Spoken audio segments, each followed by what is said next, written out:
We're following the path of Hurricane Erin off the east coast of the United States. It's a massive storm. Look at that. It will not make direct landfall, so that's good news. But you see those outer bands? Look, I'm going this way. You see those outer bands right there and all of the lightning happening in the middle? They have some force, right? And they can create huge waves, dangerous rip currents, especially for those of you who are living all along parts of the East Coast. As a result, evacuation and swimming restrictions are already in place in certain areas. This video is showing a lifeguard rescuing swimmers at a North Carolina beach yesterday. You can see those waves already pretty choppy. In fact, they tell us they have rescued more than 50 people by midday yesterday. And then look at this. This photo shows a long line of cars. There it is. Long line of cars of people told to evacuate that North Carolina island. It's called Ocracoke Island, and the people there forming those lines are getting out and getting out fast. And then get this. These lines are there because there's no bridge to get to that island. So they have to go on this long road and wait one at a time to get on a ferry to get out. Still though, we are people, we are human beings, and sometimes we ignore the warnings, and we've got proof positive of that. These surfers right there, they don't look too worried at Virginia Beach. They're taking on waves yesterday. In fact, emergency crews there are saying this is why we are reminding people to stay away from the water. CBS News national correspondent Meg Oliver is live at Belmar Beach, New Jersey, where red flags warn swimmers. Okay, so Meg, first of all, where are your glasses to protect your eyes from the sand? And second of all, what are you seeing there at the water's edge, my friend?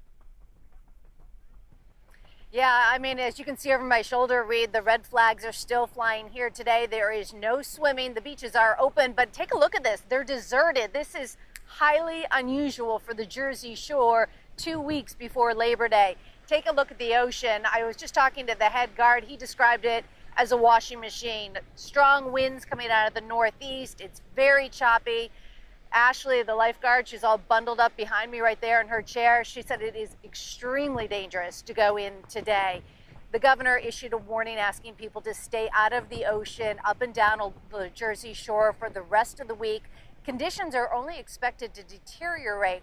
The rain will start on Wednesday, and then we're expecting to see surf and waves up to 15 feet on Thursday, beach erosion, strong winds. So it is just, we're not going to see that direct hit, as you mentioned, but we are definitely going to feel the outer bands of Hurricane Erin.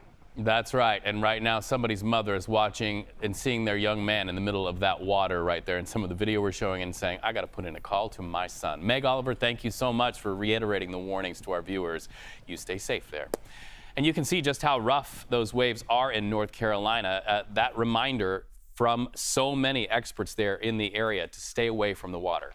Our Jessica Burch takes a closer look at when we can see the effects of this hurricane end. They want the ending so that they can have their nice beach day, Jess. I know. Once that system pushes north back out into the Atlantic, it's going to look a lot different for all the beachgoers. And she made a great comment. I mean, we're 2 weeks away from a very busy, packed weekend there.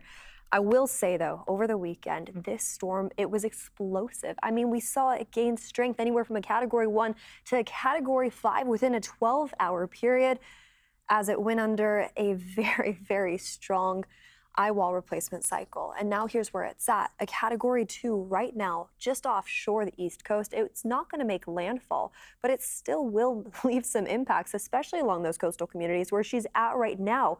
Washing machine, that's a great way of putting it. I mean, the winds are strong, the waves are getting stronger by the day.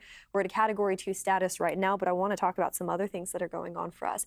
Along that coastline, we could see swells anywhere up to around 20 feet in height as that continues to track its way to the north. Where I'm really concerned about, it's the Outer Banks, where that live look was earlier, where those cars were all waiting to get on that ferry. We're seeing the impacts right now, even before the storm hits us. And here's what we're gearing up for around the corner. Now, the National Weather Service, they've issued tropical storm warnings all along that coastline in North Carolina. And we're continuing to keep a close eye on the indirect impacts. Of course, strong waves, rip currents, and they were up to around 20 feet in size. Now, here's where Hurricane Erin is at right now. It's downgraded from that Category 5 status from over the weekend, but it's still bringing in a plethora of thunderstorms for all those local islands in communities just offshore the East Coast. Now, it's expected to stay at a Category 2 status at around 110 mile per hour sustained winds at the center as it moves its way north closer to the Outer Banks, but it will wrap back out into the Atlantic heading into this weekend. Back to you.